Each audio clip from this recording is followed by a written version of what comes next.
High guys, it's Ilias Mohammad Shahid again. আসসালামু আলাইকুম। আচ্ছা, দুর্নীতি করে বড় হয় শুধু সরকারি চাকরিজীবীরাই কি খারাপ আসলে? আমাদের কোনো বন্ধু বান্ধব যখন সরকারি চাকরিজীবী পায় আমরা তখন কি উৎফুল্ল হই না? আমরা খুব খুশি হয়ে যাই না? আমরা কি শো অফ করি না? আমরা কি মানুষের কাছে বলে বেড়াই না? এবং ফেসবুকে হোয়াটসঅ্যাপে অলওয়েজ নক দিই না বার্থডেতে আর কারো গার্লফ্রেন্ডের তা উইশ করি কিংবা না করি, ওটা করি কিংবা না করি, ভাই ওটা তো করতে হবে। ও এসপি হয়েছে, ও তো মানে ম্যাজিস্ট্রেট হয়ে গেছে, ও তো মনে করে যে এখানে ইউনো হয়েছে, ওখানে কি বলে যে কাস্টমে জব পাইছে, ও তো দুর্নীতি দমন কমিশনে জব পাইছে, ব্যাংকে জব পাইছে। সো আমাদের তার সাথে সম্পর্ক রাখতে হবে, লিঙ্ক করতে হবে, নাহলে মানুষ আমি কেমনে বলাবো যে আমিও তো, আমার বোন তো হায়ার ক্লাস, মানে হচ্ছে কি আমিও তো হায়ার ক্লাস, তাই না? এই যে ফুটানি মারার জন্য, এই যে শো অফ করার জন্য আমরাই তো তাদেরকে হিরো বানাই, তাই না? তো এই যে আমরা তাদেরকে হিরো বানাইছি, এই যে আমরা তাদেরকে যে সেই রেসপেক্ট দিচ্ছি, আমাদের যে তাদের কাছে এক্সপেকটেশন যে হ্যাঁ তারা ভালো কিছু করবে, তারা টপ কিছু করবে, তারা অনেক বড়, এই যে একটা প্রেশার আমরা তাদের উপরে ক্রিয়েট করছি সমাজ, তো তারা অবভিয়াসলি সেই প্রেশারে, তারা সেই প্রেশারে পড়ে তারা যে সেই যে সম্মান তারা পাইছে সেটা তারা কোয়াইতে পারে না।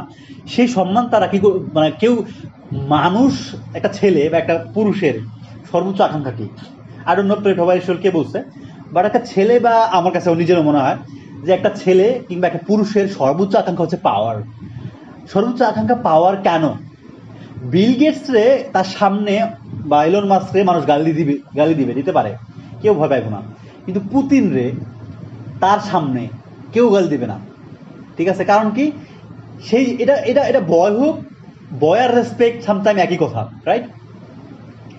সো মানুষ সর্বোচ্চ পাওয়ার এই জন্য চায় কারণ সে সর্বোচ্চ রেসপেক্ট চায়। So ultimate power gives you ultimate respect, right?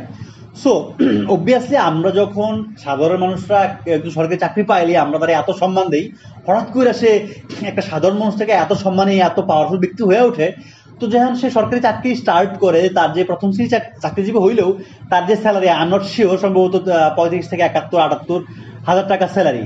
তো অবভিয়াসলি ফার্স্টে এত টাকা স্যালারি হয়তো পাবে না, যত টাকায় পাক, আমি বলতেছি 78,000 টাকাও যদি পায়, তারপরে তো আজকে যে বাংলাদেশের যে সোসাইটি, সেখানে ইকোনমিক যে কন্ডিশন, বাজারের যে অবস্থা, সেখানে 71,000 টাকা দিয়ে আমরা যেই পরিমাণ রেসপেক্ট তারা দিছি, যেই পরিমাণ এক্সপেকটেশন তার কাছে রাখছি, সেটা মেনটেন করা it's quite impossible. So obviously যখন সে আস্তে আস্তে গ্রো করবে, বড় হবে, তখন তার এই যে স্ট্যাটাস মেনটেন করার জন্য, আমাদের যে সাধারণ মানুষ তার কাছে সম্মান মেনটেন করার জন্য, স্ট্যাটাস মেনটেন করার জন্য তাকে অবশ্যই কি করতে হবে?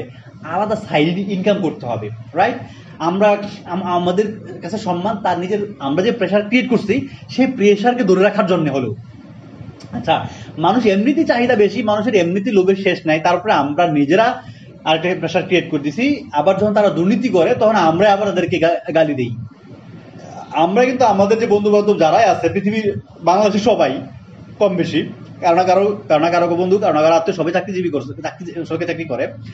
আর যারা দুর্নীতি করছে, বেনজির বা মতিউর বা যারাই করতেছে, ওরা কারো না কারো বন্ধু, কারো না কারো আত্মীয়, অবভিয়াসলি, রাইট?